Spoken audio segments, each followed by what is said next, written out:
Welcome back to the Shipyard. Today, we're doing a review of the animated series Faction Pack.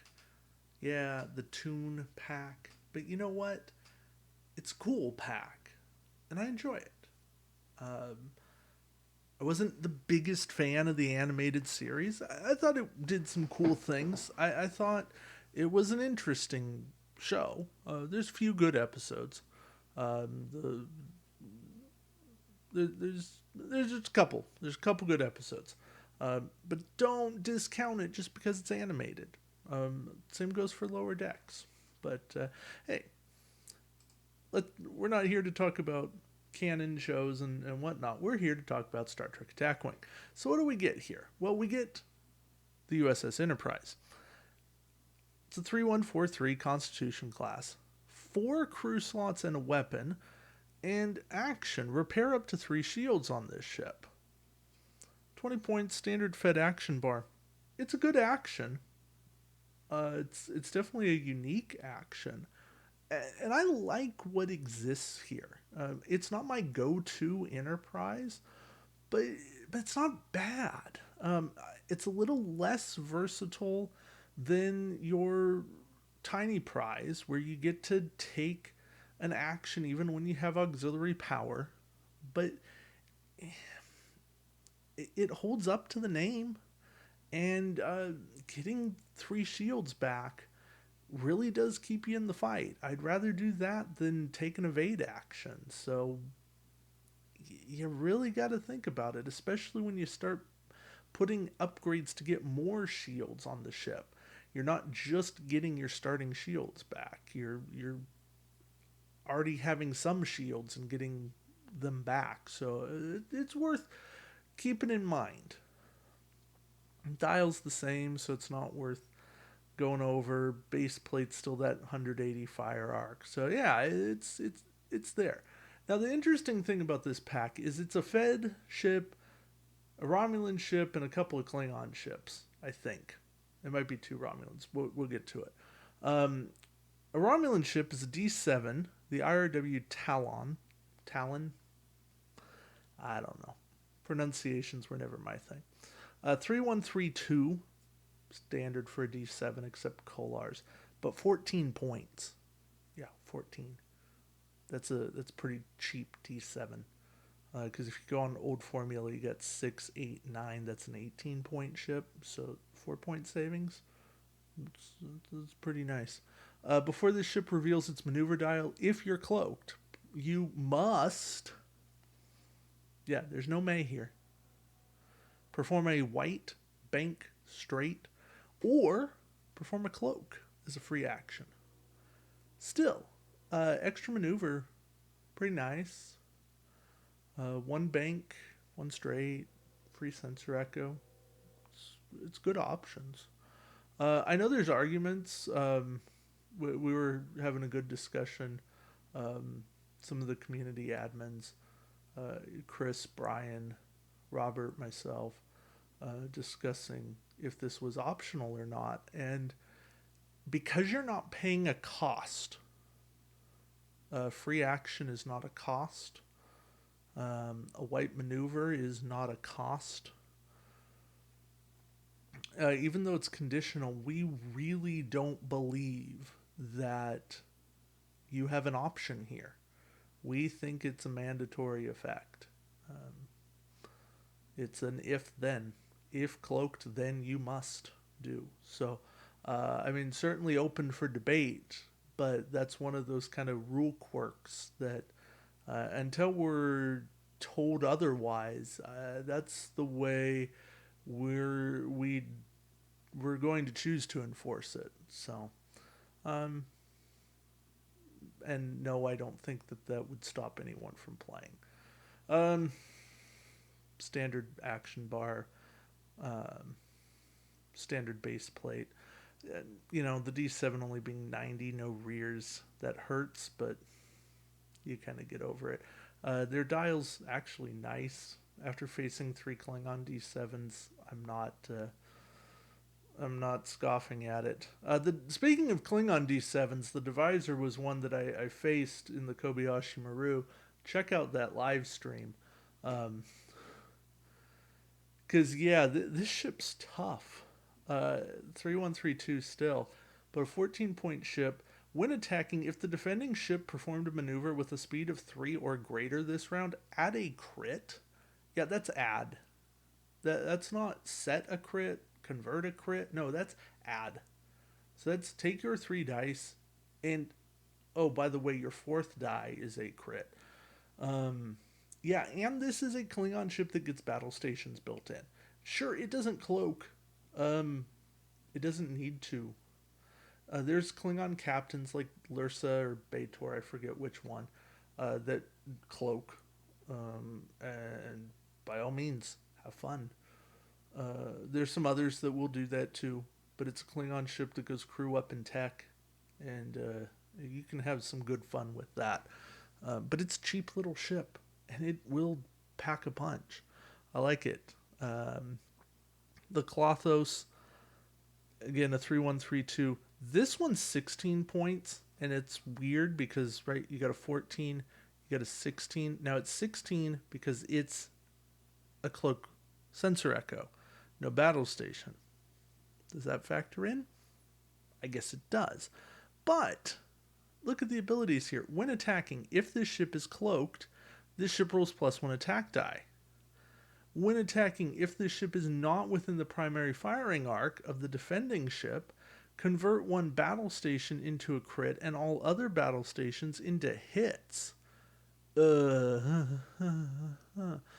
you're telling me it's got a built-in Drex, and if it's cloaked, it gets a bonus attack die. Yeah, that's a good ability. I like that.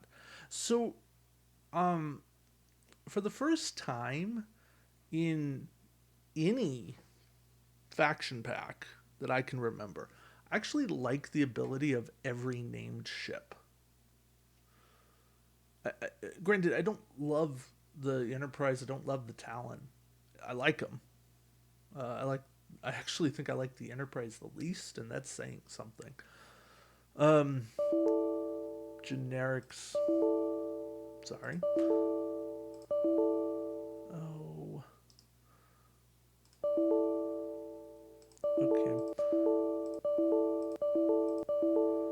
Okay. Discord, you're causing a problem. I'm just closing out of that. My apologies for that. This is what I get for recording live. Let's see, anything worth noting. Generic constitutions are down to 16. Generic Romulan D7s are at 11. Generic Klingon D7s are at 11. Does any of that matter? No. I'm going to go with no. Okay. Robert April. Yeah, Robert April. Skill 8 captain, as if Feds needed another high skill captain. If this card is equipped to a Constitution class ship, Robert April's now skill 9. Okay.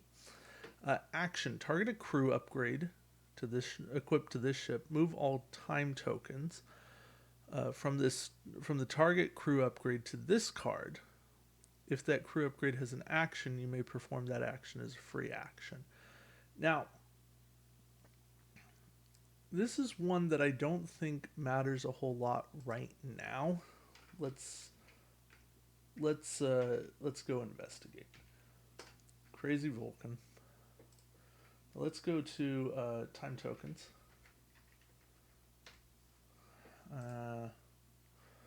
And let's look at crew.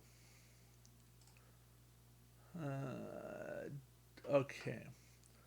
Daniels, but that doesn't have an action. Okay, so the Mirror Assault Team, Rasian, Natasha Yar, but she's not an action. Mirror Trip. Disable this card. No, that actually doesn't work. Not an action. Okay. So either that's just the way things are set up, which is probably the case, or Robert April will continue to get better as more cards exist. Um, or maybe that's just my search parameters in Utopia. Likely the case. So right now, not the best. Kind of like Christopher Pike. If more search specialization cards come out, Pike is better. Yeah, Core. We're calling him Tunecore because you got Core 8, Core 6, Mirror Core. So Tunecore. Tunecore is if the ship is cloaked, place 2 time tokens on this card. The ship rules +1 attack die this attack, and the ship's cloak token does not flip this attack. If this card is equipped to a Klingon ship, also add 1 hit. Okay, so you can do this every other round to get a bonus hit and a bonus attack die. Oh, and save your crit. Or your cloak, not your crit. Yes, please, and thank you some more. I'll be running that core a fair bit. I like Mirror Core too. I like Core 8, but I like Tunecore more than Core 8. All right, Tune Kirk. Skill 8, 5 points. Elite talent. Action. Place a scanner battle station token beside the ship and perform the action of a crew upgrade equipped to this ship as a free action. Okay. Sure. Boy. That's good. Kind of forgot that Kirk exists. Yeah. Boy, run that Kirk. Passive Spock to convert scans into battle station, or with scan token convert battle stations to hits, and then just do a crew to do something else. I mean, what more do you want? There's lots of good combos here. But yeah, that crew Kirk just does a ton of good stuff. All right, Kolath. 2 time tokens. Okay, so we've got a little theme with Klingons being like do things every other round. Defending player must disable a captain or crew upgrade equipped to the defending ship. If they can't, they get an Ox power token. Okay. Disabling stuff hurts. Right? It's an action to get it back. If this was run in Kobayashi Maru, losing Picard would have hurt. Losing my crew would have hurt. And it really makes you make tough choices in the next round of, do I want to spend my action to get my stuff back, or do I run the risk that they're going to do this again, not this next round, but the round after that? Yeah, Kolath isn't going to see a ton of play, but very mission playable. Very, if you're really trying to hammer out an objective and you know somebody's running limited stuff that they really need, Kolath interferes well. So I like that. And Laris is another one of these interesting captains. Combat phase. Always like combat phase abilities. If this ship performed a sensor echo action this game round, place a battle station token beside the ship, and this ship rolls +1 attack die this game round. Great! Romulans need more ways to get battle stations. Klingons have it in Drex and Garen, Admiral Gowron. Yeah, Admiral Gowron. Romulans don't. Romulans need battle stations, whether it be offensive or defensive. More defensive. Klingons even got defensive quality with the Klingon cloaking device. Where's the Romulan cloaking device? That's what I want to know. Consistent Romulan defenses. Anyway, that's a tangent. But Laris is helpful. Very helpful. Now, Robert April also has an admiral side. Boy, I wish that was connected in the way Utopia does set viewers. It's the same ability. Target a crew, move time tokens to April, do it as free action. Just limited options. So again, I just don't think he's great right now. Klingons get an elite talent that I don't hate, at least not on the outset. Has to go on a Klingon ship, has to go to a Klingon captain, but it's 3 points, 1 per ship. When defending, while there is at least 1 damage card beside this ship's ship card, discard this card, convert all the attacking ship's hits, crits, and battle stations into blanks. In other words, you will get nothing and you will like it.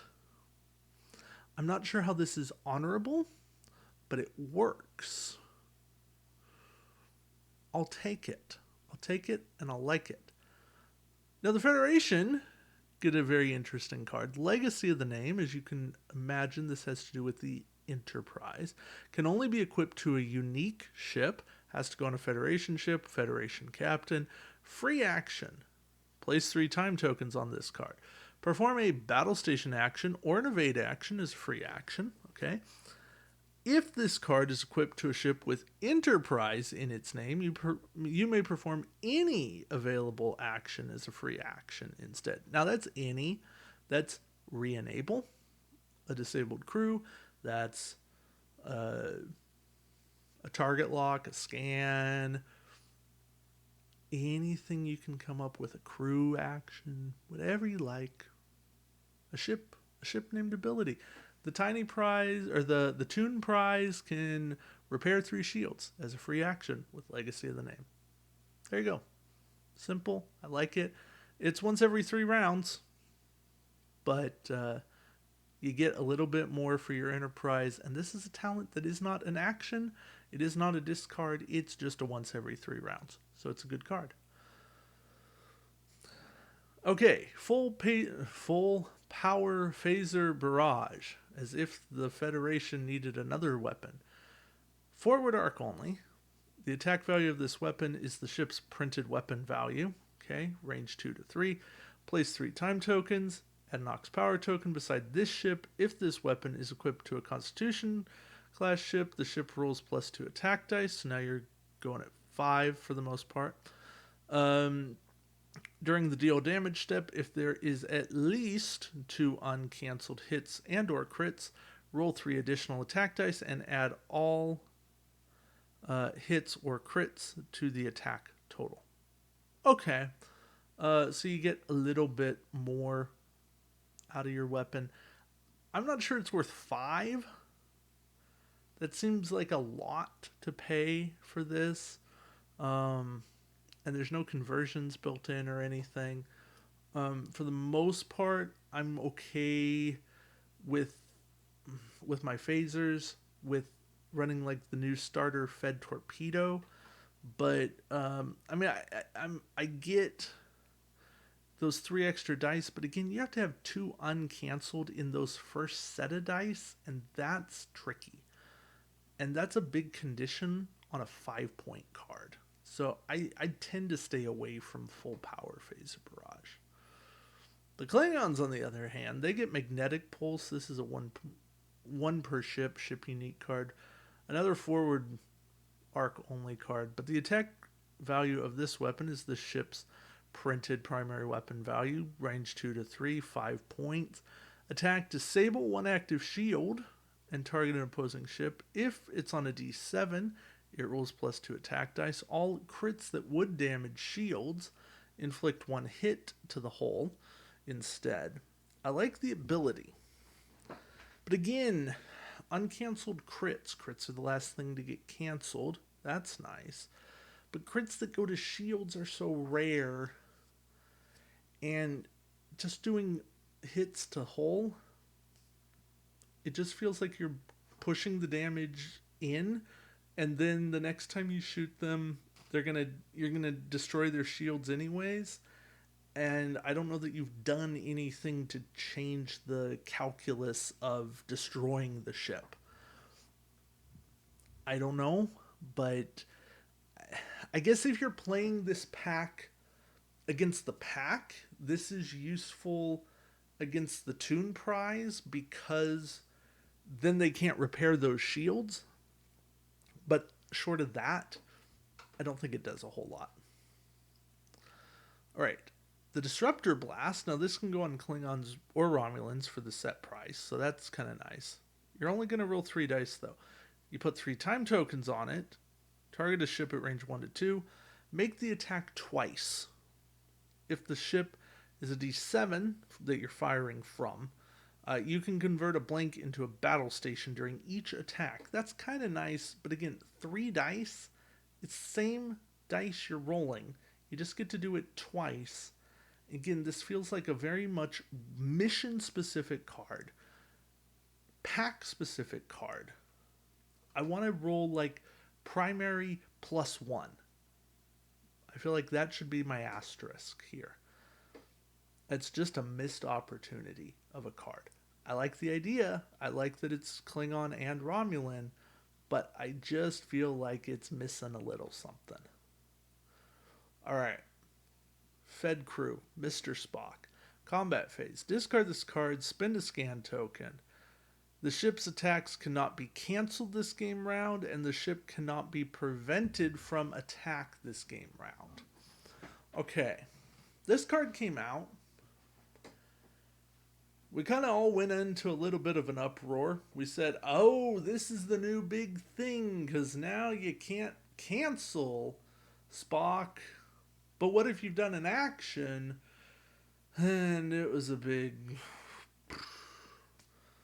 rule mess. And it's like, okay, what if you've been told you can't attack and then you can attack? And you know what? Honestly, I don't remember what the final verdict was, and I should as the YouTube person. But I'm not going to go look it up right now. I'll post it in the comments. That's how I'll make it right here, or in the description. Put it in the description. But this is a card that's so situational and has such a big cost. Plus, you can't run any other version of Spock. And for the most part, I'm either not going to run any Spock, or I'm just not going to care. You tell me I can't attack, big whoop. I'll just wait around and be done. So for the most part, I don't care. I don't care enough to run this conditionally. It's kind of like running Aaliyah, where, ooh, I still get an action if I bump.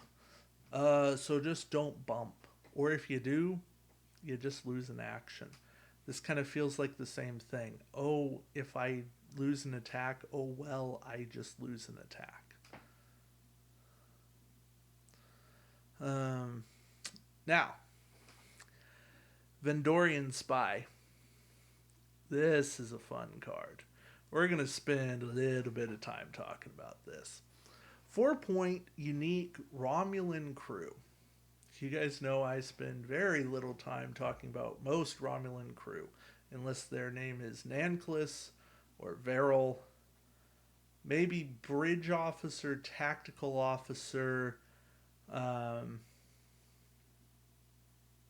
Romulan pilot. There's just not a lot. Vendorian Spy is another one that I will spend time talking about. Activation phase. Target a crew upgrade equipped to a friendly ship. Range 1 to 2, of course. This card becomes a copy of the target crew upgrade this game round. Okay. Because Romulans needed an Odo. I mean, it's thematic. It's very thematic. The Romulans had Vendorian spies working for them. And this card is great. But you run Vendorian Spy, you run Odo. Now you have 3 copies of the same crew. Let's also work in some biomimetic gel tokens. And basically, you're just copying stuff left, right, and center. And I'm pretty sure the game spirals out of control with how many copies you can make of your own stuff. let alone copying your opponent's stuff with gel tokens. And yeah, I still have yet to fully grasp awesome ways to do this. I mean, my first reaction is, oh, we'll just run multiple copies of Hood Riker, run multiple copies of Cloak Worf. That's really good. That's very defensive. That's offensive. That's how you make your life better. That's how you make yourself tougher to kill or more offensive. Those are great options you have. But yeah, Vendorian Spy really does open the game up, and I like it. Christine Chapel. Now, Christine Chapel is one of the original crew. We've missed her up until now, and I'm glad that she exists in this game. Period. Okay, so that out of the way. Now, what does she do? Planning phase. Disable this card or put 3 time tokens on this card. I'm going to stop right there and say I love that phrasing because it gives you the option of how you want to deal with this.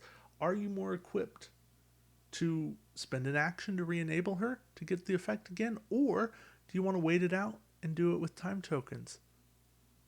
That's up to you. I love that. I hope that ability keeps going. Okay, target a crew upgrade equipped to this ship. Remove 1 disable token or all time tokens from the target crew upgrade. Okay. So basically, she says, I'm the nurse. You go get back to duty. I'll take care of you. I'll spend my time being out of commission. I don't truly know how useful that is. I don't know that I'd ever run that. It doesn't suit my play style. If I have crew that I want back in play, I will find ways to do it. Christine Chapel is probably not the way that I'll do it. But I love that she exists. She reminds me of that cog in the wheel of use a crew, Phlox, Dr. Beverly, that old combo. And I love that she exists. She puts a nice new spin on it. And now with time token crew being a thing, she's a very interesting piece. Now, granted, it's planning phase. So, yeah, we'll see. We'll see. She's one I'm going to keep my eye on because I'm not totally opposed to her, but I'm not sold on her yet. Okay. Maress. Now, she's the cat. She's the Cation. So don't... Yeah, I wish I had the visual here. But yeah. When a battle station token is placed beside this ship, remove a disabled token from a crew upgrade equipped to this ship. Yes, please. Again, you got to set up the right crew combos. Maress and Christine Chapel work. You just need that other crew that's going to be disabled. I don't know quite what that crew is, but now you can do something, disable that crew. At the planning phase, Christine Chapel will undisable that crew, be disabled herself. Maress gets the battle station token from something. Your main action. Yeah. The disable comes off of Chapel. Yeah. There's a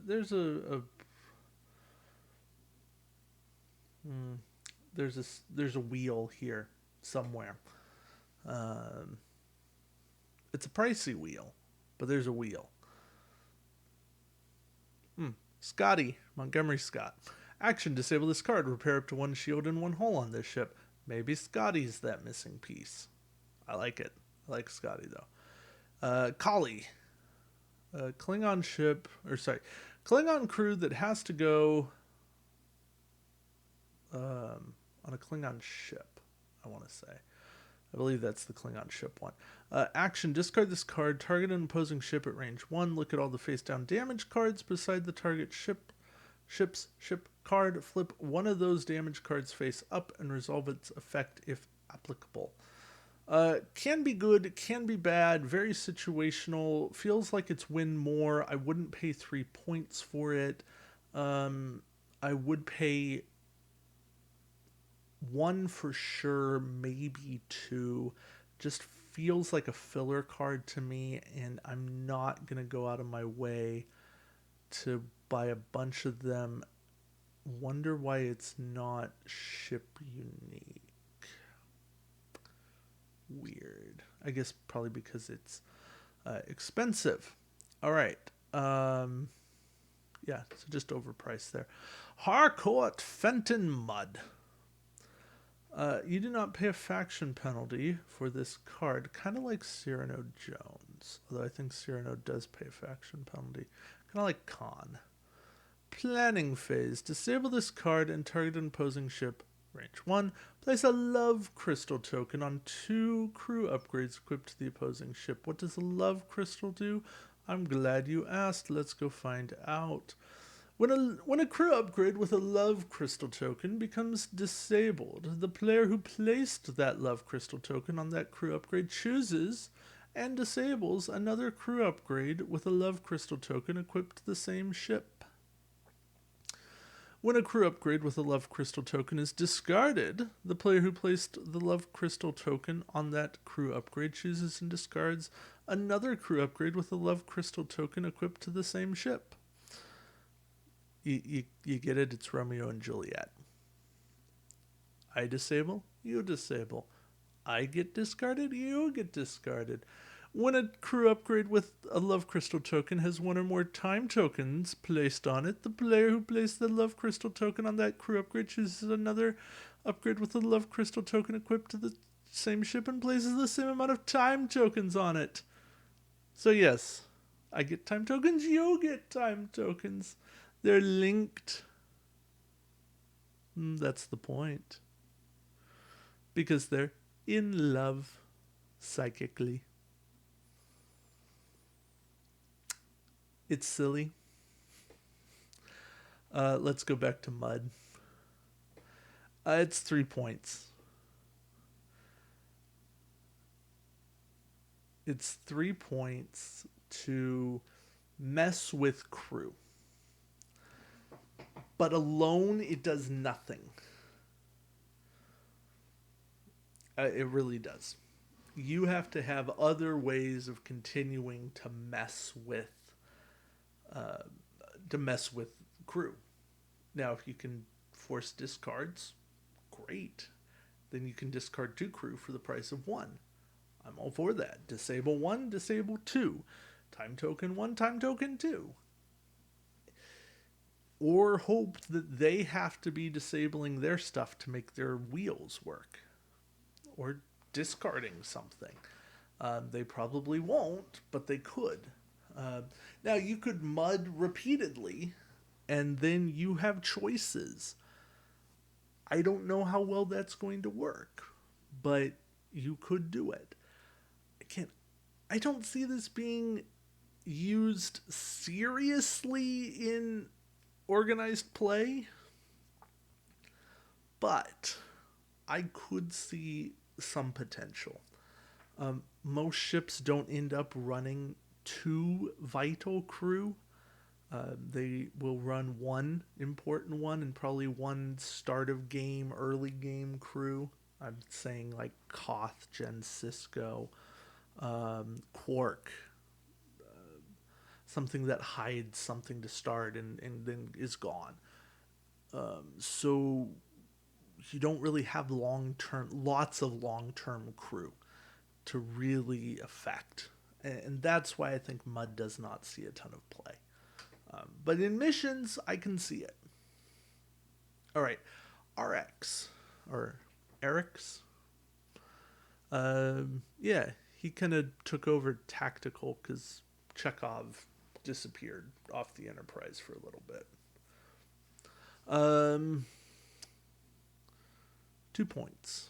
When this ship reveals its maneuver dial, disable this card. Rotate the ship's maneuver dial to a white or green maneuver of the same speed as the maneuver revealed and perform that maneuver instead. I like it. It's a get out of dodge, get me in a better position. I feel like we've seen an ability like this. I want to say like the independent Magnus Hansen. That might have been look at a different a dial or something. Maybe a Deanna Troy did the same thing. Maybe those were look at enemy dials and then set your own. But I mean, this is great timing. Again, I think this is more mission play than OP play. Just because setting that one dial, changing one dial to white or green isn't really going to make that big difference. I'd rather be able to set my dial to a red, but you could plan, say, a 2 reverse or a 3 come about and then go, that's a bad move based on the way ships have maneuvered, and go, okay, now I gotta change. Especially if you do like a 3 come about, now you've got a bunch of options at 3. You could do a 3 turn, you could do a 3 bank, 3 straight. So you've got those options, and all of your 3 straight bank turns are going to be whites, greens, based on your ship class. So for the most part, they'll be that. So, okay, I could see RX getting fringe play. But again, not a ton.